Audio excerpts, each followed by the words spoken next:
Hello, everybody, and welcome to the Magical Learning Podcast for this week. The Magical Learning Podcast is a podcast that looks at important topics in life and business and looks at it in a fun and lighthearted way. Sorry, I'm a bit under the weather at the moment, but this was a great conversation. It was about our first jobs. We didn't have a guest on this week, so we just thought we'd have a bit of fun, talk about some lessons we learnt from our first jobs. And with people from different generations, it's quite funny seeing kind of what the different jobs were. So if you have a funny first job story, feel free to go over to Spotify. We have a little section that says, what do you think about this episode? Please leave your answer in there. We love hearing all these. But as always, everybody, enjoy and have a magical week. Hello everybody and welcome to the Magical Learning Podcast for this week. As you will notice from the title, no guest, so it's just the regular team. We're going to be catching up with a classic Magical Learning Reflections, and I'll get into what that is shortly, but first let's check in how the team's going. And so let's jump in with Jeanette. Jeanette, you were first on the call today, so how have you been this week? Yeah, my week's been good, Jez. Went to Canberra for a couple of meetings midweek and have been home most of the week, which is beautiful. And on Monday, I'm off to Queenstown for a week. So very excited about that. I'm going on a retreat. Half your luck. We're excited to hear when you get back. So actually, for everybody that's listening, the next podcast will be recorded in 2 weeks. So there's going to be a whole 2 weeks to catch up on there. So anyway, let's jump into Leggers. Leggers, how are you going this week? Yeah, I'm good. I went to a murder mystery party last Saturday, which was very fun. Everyone got very into the dress up, so the vibes were immaculate. And I've actually got my friend from home staying with me this weekend, so that'll be really fun as well. Looking forward to that. So yeah, all in all, pretty good. Very exciting. And great to have you on again, Leggers, as well. Thank you. John, how's your week going? Been a good week, Jess, and all. Been busy, but yeah, just I don't know. We're on Friday. Where did the week go? I'm not sure, but it's gone somewhere. And 2 days off is always good. That's it. You're in a new location today. Where's the change? I'm in the office.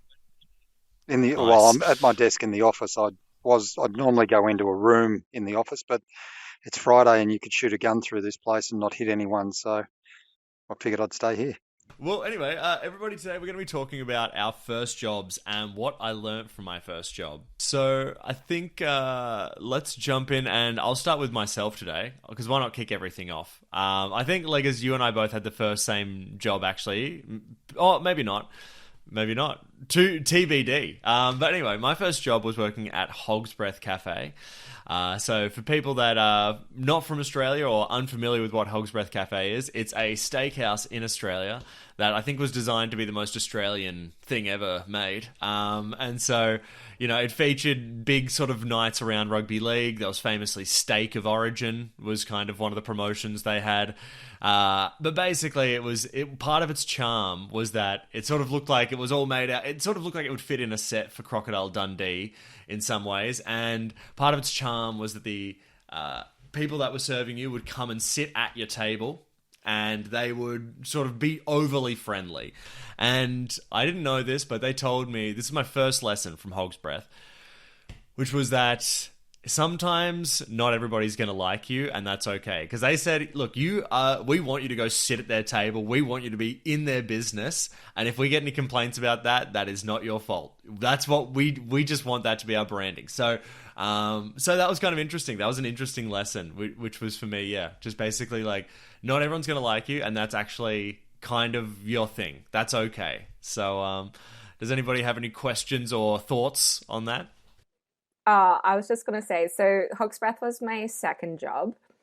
And I will say it was better than my first. But I don't know. I feel like, because I was working when I was maybe 15, but I did learn that the public and older men are kind of gross towards teenage girls when they're waitresses. That was a bit of an issue, but also people were very forgiving if you would say it was your first day and you were just screwing up because you didn't know how things worked. That's actually how I got most of my tips. But yeah, that was my experience of Hog's Breath.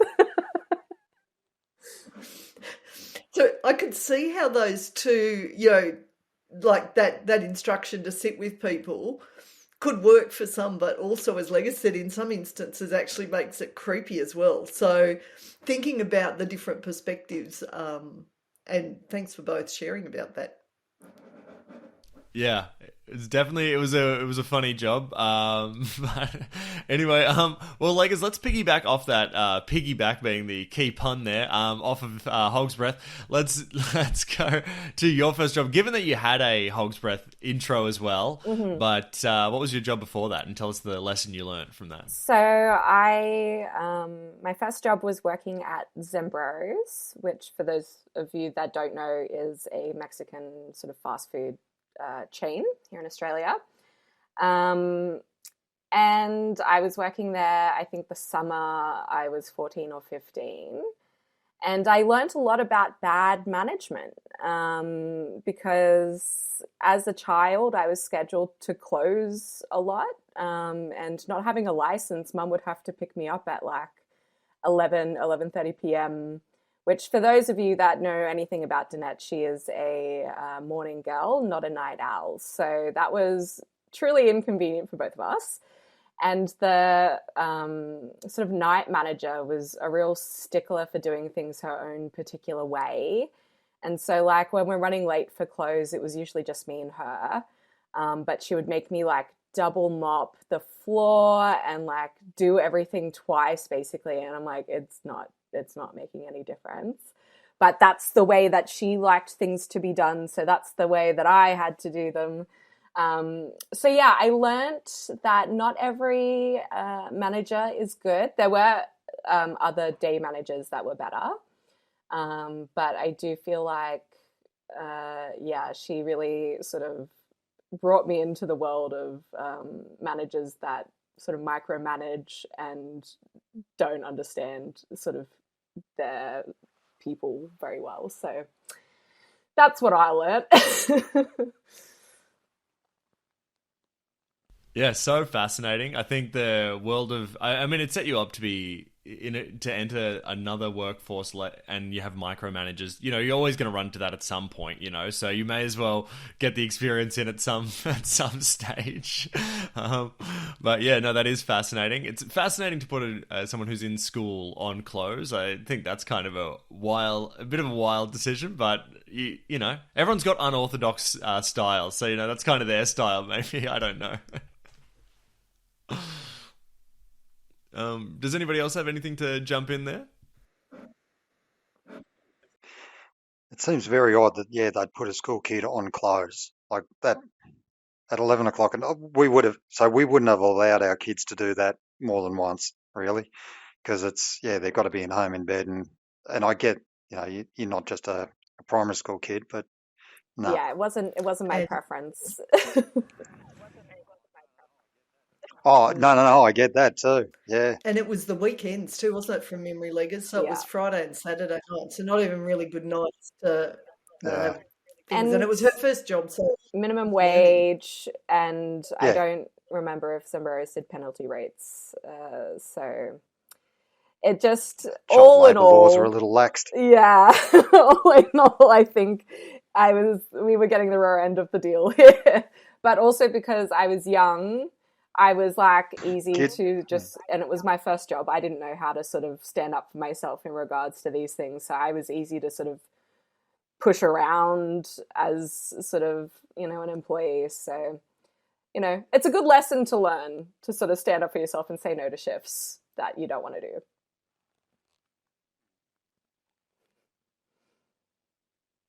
Awesome. All right. Well, let's jump on to Danette now. Danette, what was your first job? And do you want to tell us a bit about your lesson? Now, you said there may be more than one here, so let us know about that as well. All right. So my first ever job, which lasted all of one day, involved my two brothers and me deciding, mainly my youngest brother, Eric, that we were going to go out to Griffith from Wodonga or Albury to pick something, because that was the summer and it was fruit picking time. And so Eric wanted to make some money Dave and I sort of went, oh, yeah, we'll go along with this. We drove out, and the only job we could get was picking garlic. And the containers for garlic were at that stage taller than me, I reckon, and about my height in width, depth, etc. So they're massive, big things. And for anyone who's never picked garlic, garlic grows in the ground. So it is like picking out of the ground. And for $20, when we filled the whole container, we would literally get $20 between us. Now, all three of us picked all day in the hot, horrid summer sun and didn't even finish or fill half the container. So I don't know how people ever made money out of that one. So at the end of the day, David and I are like, yeah, no, we're not doing this ever again. And Eric's like, no, I want to stay and earn the money. And we're like, we'll pay you to leave. So we put as much garlic in the car that we'd picked. So the car stank of garlic for months afterwards because we had to take something home. And the great lesson I got from this is that I learned that I'm not really into hard labour, that using my brain was a much better idea. And so that was the impetus for me studying hard to get to university. So that was my one-day first job. I can share the other one, but I'm happy for questions first. Yeah, I think it was a brave decision all around. I think going out to pick garlic, even from the beginning, I think was a brave decision. So good work getting out there, and good lesson, for you there. And, it kind of tracks as well because Eric, went on to do some bodybuilding. So he is kind of the person that would want to do the physical work, and it makes sense why everyone else wouldn't. It was hilarious. And it ended up costing us money, because we had to pay Eric. So lesson learned, never do that again. And Mum, how much was sort of $20 equivalently worth to now? Because it would be slightly different. But yeah, for a whole day's work, it still sounds pretty bad. Maybe it was $100 now, $150. I don't know, Leggers, but it didn't buy you very much. Yeah. And I reckon the petrol to drive out there was and shoot it up as well. So all in all, great lesson, because it literally, as we were driving home, I'm like, I'm never doing manual labour. This is way too hard. I'm going to earn money off using my brain. So it literally decided me that university was a good option for me. Smart. Yeah, good lesson. What was your first job that you had for more than 24 hours, Mum? So my first job, which I applied for straight after I finished year 12, and I lived in Wagga, which is a sort of country city in the middle of New South Wales. And there was this little town, probably about 35, 40 minutes out of Wagga, called Tarcutta. And there was a job to pump petrol, waitress, and also cook. Now, of course, having lived at home and been studying, I'd had so much experience in none of that. So anyway, the guy who owned the place held his interviews at his parents' house. And first interview, rock up and waiting for the other person to leave. So I'm sitting in the lounge room with his dad, who had a chihuahua. Now, if anyone knows my parents, my dad loves chihuahuas. So I just started talking to his dad about his dog, said my dad had chihuahua as well, and we just chatted. Went in for the interview, declared I had no experience in any of the three skills, but I'm happy to learn and I would definitely be on time and all of those things. Anyway, went off, got a call 2 days later, and he said, look, I'm really sorry you didn't win the job, but you presented really well. And I said, look, thank you so much. First interview, no experience, totally understand, but really appreciate that you interviewed me. 2 days later, I get a phone call and he goes, the person we offered the job to who had the experience declined. So would you still be available and would you be interested? And I'm like, hell yeah, I'd love to. Now, it gets better because the first week, because it was a 24-hour road side petrol place. So there was a lot of truckies went through Tarcutta. So it was open, I think all like 24/7, except for maybe Saturday nights, but it closed fairly late. But the first week you got trained by his mum. So she was, I'd say in her 60s at that stage, and it was a day shift. So during the week, I think it was from 7 till 3, just so she could sort of get us across the system. and what to do. Now, she was a bit asthmatic, so whenever we got quiet, I'd just say to her, look, sit down, have a cup of tea. And I'd make her a cup of tea and I'd look after her because mum and dad had brought me up to look after your elders. And she worked really hard to help me sort of understand what I needed to do. And I figured if it's quiet, I've got the energy, she can sit down and relax. Now, out of that, at the end of the week, she said to her son, I'm not working with anyone but Danette. So Danette got the Monday to Friday 7 to 3 shift, which all of the people who'd worked there a long time were not happy about because that was the prime shift. So I learned a couple of things. Always be polite. Talk to people about something that is of interest to them. So his dad, the Chihuahua, was of interest to him. Be kind to those you're working with. And really interesting, the guy who gave me the job said that at the end of the interview, his dad said to him, if you don't give her the job, you're an idiot because she's got great customer service. And so I was like, wow, just talking to people and being polite actually is super helpful. So I learned that your attitude can make a massive difference. So they were my big lessons and my first 2 jobs. Wow, good lessons there. I think that thing about getting that job from your personality alone is a good one. I think it shows how little the other people were caring about the mum if you just walked in and stole all the good shifts straight away because she wanted to work with you. I mean, that I think is a mark to them, is my biggest takeaway. So yeah, I don't know. Anybody else got thoughts? Yeah, I think it's really that simple. It's be polite to people, be nice, treat them like you would your parent. Well, actually, not in every case, but if you're going to be polite to your parents, be polite to other people as well. Totally agree, John. Awesome. Well, let's actually, John, let's stay with you here. What was your first job, and tell us a lesson you learnt from it? My very first job was a paper run. So in Canberra, on a Wednesday, there was just a free paper that would be given out or sent out, Canberra Chronicle. So, and I got no idea. I mean, what we got paid. We got paid 2 parts of bugger all, I'm sure.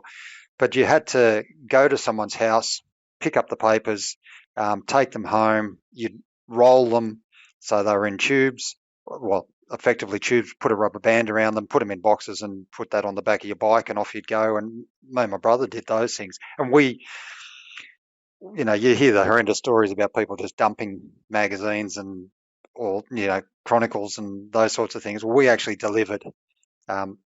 Again, parents brought us up that, if you're going to do something, you do it to the best of your ability. So yeah, I was putting things in people's letterboxes or throwing these chronicles around. But again, that was hard work. Like that was paying the butt for the little money you got. And on a Wednesday, you'd go to school. Mum would have picked up these papers and she'd have had them rolled. So, outsourcing was very, very learned very quickly. And she was on nothing. Like she didn't do it for the money. So I think out of that, it sort of taught me, the savings and then what you can do with savings because Dad was in the bank. So, Dad was then put money into term deposits. And so you'd do that and you'd earn some interest. And again, interest was bugger all or is bugger all. But yeah, it was just that forced savings and learning the value of money. I guess if anything I learned out of that, apart from the fact that, yeah, I didn't really want to do it. Now, John, I've got a quick question about what it was like doing the Wednesday morning winter Canberra Chronicle run.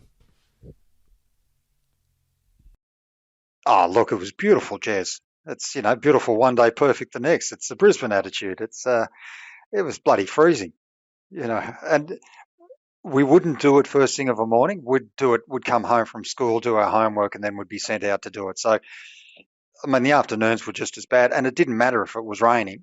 You'd still be on the bike having to do this. It's like, do I seriously? Yes, you do. Do I really? Do you really want to have a think before you send us out, Mum?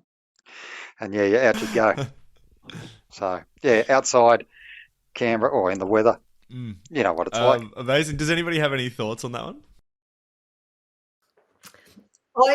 John's just reminded me, I helped Eric do a paper run when we lived in Sydney.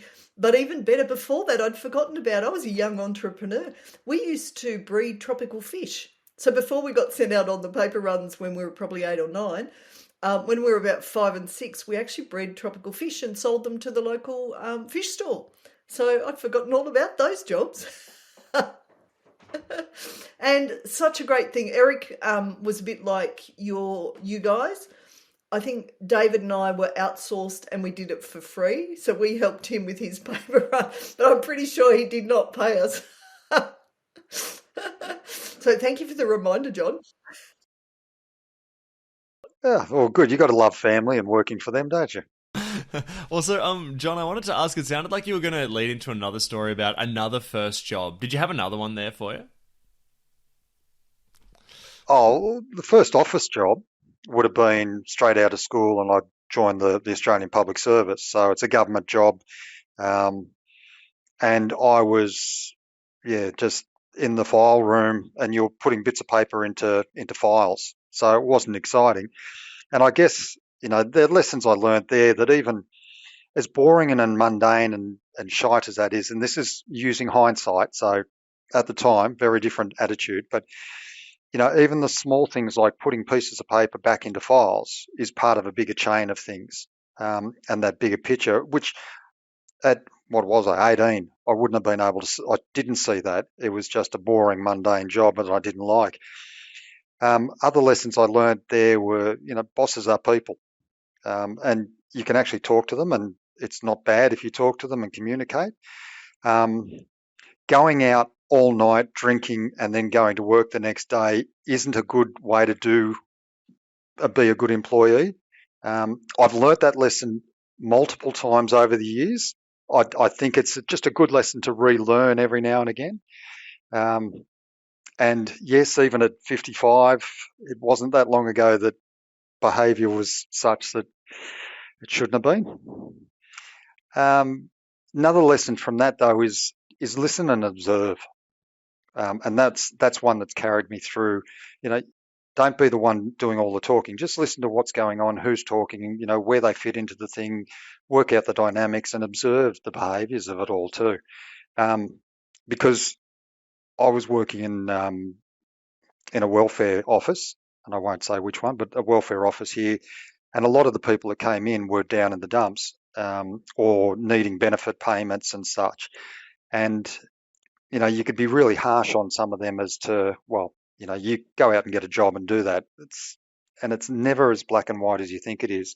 And not all the criminals are the ones coming in the doors to get a benefit payment. There were, a lot of people worked with over the years that should have been or are locked up in jail as well. So, treat people as you see them, and be polite.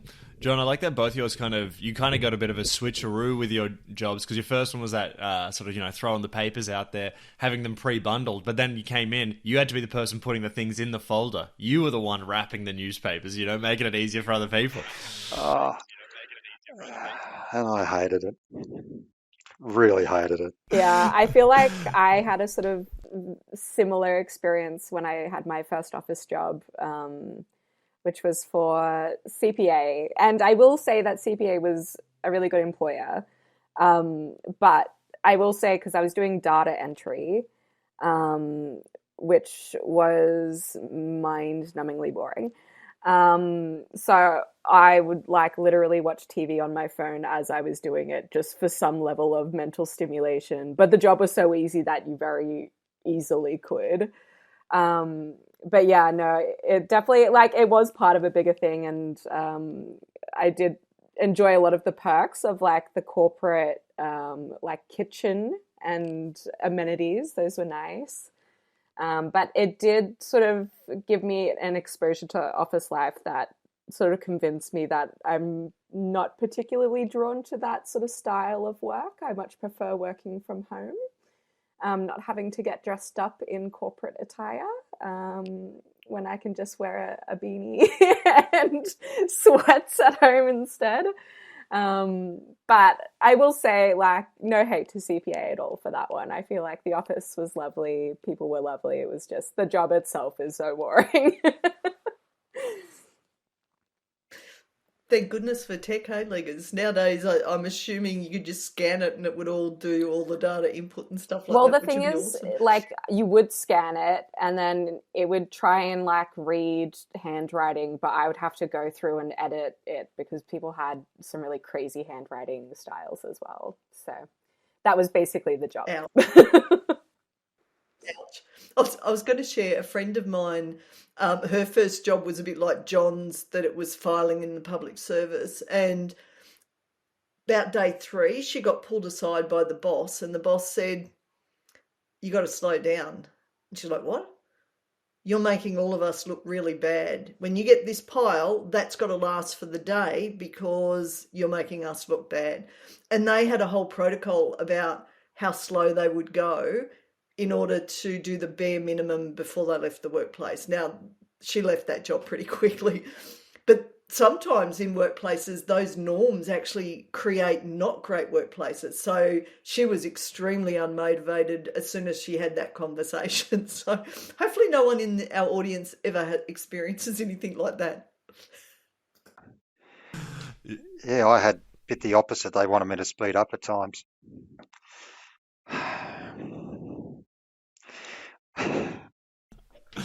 Maybe we could have done a switcheroo there, John. Possible. No, definitely. I mean, obviously, the first few days was motivated, but, months of putting paper in file, you lose that motivation. That's why I probably drank. No, that's not it at all. I mean, it's yeah, no, it's fascinating, Mum. I think your story there probably has confirmed some people's theories about some government departments there. I think that's true, but I wanted to share some different stories. I think there's going to be one business that I'm actually not going to name because their practice was so weird and bad, and I'm going to complain about them. But they were a clothes retailer in Australia that had 2 first names as their thing, so you can take with what you will, but. They had a policy. This was a policy to keep us all on edge. They, as sort of state level policy, had to have employing casuals now at the front of the store at all times. And that was to basically at the end of every week, whoever was making sort of the least amount of money was cut. And they'd bring it. So these new people, some of them would be 1 week in, 1 week out. But it was basically to have this external motivator of, you are not safe in this role. You should be pushing. I mean, this business is now defunct, so it doesn't really matter. It was pretty obviously heading that way when I was working there. But what was fascinating was it wasn't even how well you were doing by like across the metrics. They had different metrics. How much you were making for the store per hour. How many. Obviously how many hours you're working, what your gross weekly sales are. So you can sort of like lots of different stats. But the one thing that they were really, really keen on was any sales above $500. That was kind of their main one, which usually meant you had to throw in a suit, which I think to me, now looking back on it, probably meant they just sold dodgy suits and that's where the markup was, And everything else was probably like, there's probably a standard markup, but with the suits, they're like, if we can put all this in, because that was the only way you were going to get up to sort of above $500. So that for me it created such a violently toxic workplace. And I worked at a place that was so bad. Someone was so bad that they got essentially relocated because they were doing so badly at our store and then got brought back as a manager like 3 months later. So anyway, any thoughts on that one? I don't know if people have any. Oh, that just reminds me the whole focus on different measures and deciding whether that's success or not. And that bit about the underperformer then coming back as a manager 3 months later, that's really scary. I remember one that one of the other kids shared where they were in retail too. I won't name the organisation, and they had a bonus each month for whoever had the highest sales. And one time this person bought something in one of the stores in Canberra and then returned the whole lot to another store in Canberra. And it turned out that if the returns went to another store, it didn't come off the sale of the person who was likely then to get the bonus. And some guy was gaming it with his friends, buying in his store and then taking it back to someone else's. So even things like incentives, we have to be really careful because people do really weird things. And I was going to say that first full-time job I had over the summer when I finished year 12, my pay was $90 a week, and I thought I was the richest person in the world. So compared to $20 a day picking the garlic, $90 a week pumping petrol, waitressing and being a chef was awesome. Showing your age with those figures, though, Danette. It's like, yeah. John, we all know I'm as old as dirt. But that's I mean, very, very clever of the salespeople to go, yeah, buy it here and take it there, and wonder how much of that actually happened. Like, not just in one store, but how many stores were doing the same sort of thing. Yeah. Yeah, gaming the system. Yeah, I just mean, I think can it's confirm like for you. dangerous when you're sort of. Oh, I was just going to say it's dangerous when you sort of incentivize people with money when you're also paying them like minimum wage, because people are desperate at that level, because it's like, especially with the cost of living, like minimum wage doesn't get you a very luxurious lifestyle. So if you're incentivizing people who are, sort of strapped for cash with money, you have to sort of expect some level of games, because people genuinely need it. So they will go out of their way, to sort of win. So yeah, definitely something to keep an eye on. But yeah, Jez, your story was, oh my gosh, so bad. I'm glad you don't work there anymore. I mean, me too. The thing I was going to say is that that system would have still worked when I was working at this two-named fashion retailer, because it was the way they did it, I think it was to disincentivize returns. So you were meant to because it was taken sort of out of the group of people that are returning, receiving the return. It was meant so that you would really inspect things so that, whether to return them or not. So great customer service all around there for the employees and the people coming through the stores. For people that are listening, I've just cut out some amazing technological chaos here, but it's okay. It's part of being a podcast editor. I was going to just say, last story I wanted to talk about was a story where I didn't get any training and it resulted in something bad happening. I think we've got a lot of good lessons across all things here. And I think, looking at any workplace you work at now, hopefully you're going, thankfully I don't work at a place like this. But I used to work at this dog kennel, okay? And I was given no training at all. They're just they're dogs, take them out for a walk once a day, feed them once a day. That's how hard can it be? I was like, yeah, more or less. That's what I thought it was. And for the first 2 weeks, it was basically that simple. Cut to the second week, and I'm doing it, taking one out for a walk. It's a whippet, which for people that don't know, essentially the same build as a greyhound. And for people that don't know about that, is they have a very thin skull. I think it's to help with the aerodynamics, but what that also meant is a thin skull that a collar can slip off quite easily. So it decided it didn't want to be walked by me. It just turned around, faced me, walked backwards, and its collar literally just slipped off its head, and it sprinted at top speed. So, I mean, I obviously stood no chance, and because they're a sprint animal, it would just sprint 100 meters away from me and rest there, and I would be sprinting, and it would probably take me, 10, 20 seconds to get there, and as soon as I got there, it would just sprint off again. And then I had to give up because it ran into a field, and that field, the only entrance was guarded by a bull that looked like it was built on the same stuff Dwayne "The Rock" Johnson is built on. Looked extremely stupid. It had drool hanging out of its mouth, but it was extremely jacked. So I thought, this is not a good combination for me. They ended up having to get a helicopter in to try and find it. The people had to come back. It was a total disaster from their vacation. And they come back, they can't find it. And then the next day, the people come back, they call it, and the dog just walks right up to them and sits in front of them. This has been nights of us trying to trap it, everything. So that's, I guess, a good thing to sort of a lesson there is train your staff if you don't want them to make massive mistakes. Jez, can I share a story that goes on that theme? So my first day as an accountant, so I got a job with one of the big 8 back then, Arthur Anderson, who no longer exists, and arrived late because they'd given me the wrong address in North Sydney. So I wasn't the only one. There was a couple of us that arrived late, and they said, "Oh, welcome, blah, blah, blah. We've got you on DOS training. So off you go to this training." So DOS training is basically how you program computers. And I arrived late. And so the guy who was running the training said, "Sit down with this person and just follow along with them."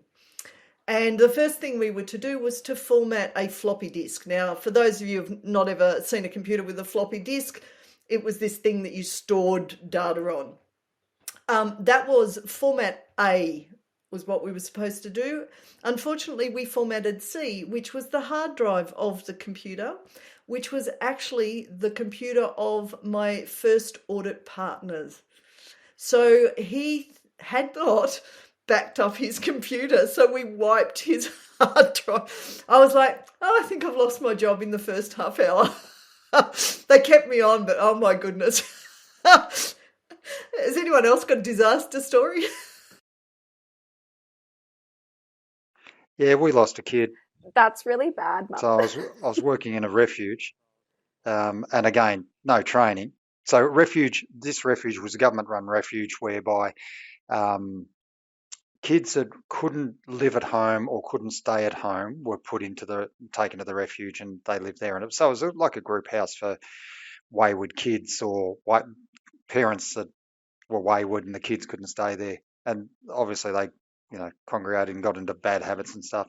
No training or anything else. So you'd always have you'd have a couple of people, staff on during the day, and then overnight you'd have a sleepover. Well, yeah, again, no training, had a sleepover. One of the kids somehow got out and woke up the next morning and with police on the door going, "Does this belong to you?" And it's like, "Oh, yeah, okay." And trying to work out how they got, and they didn't want to talk to me, and being new, they didn't care. But trying to work out how the hell they got out and what do I say, and yeah, it's a bit embarrassing.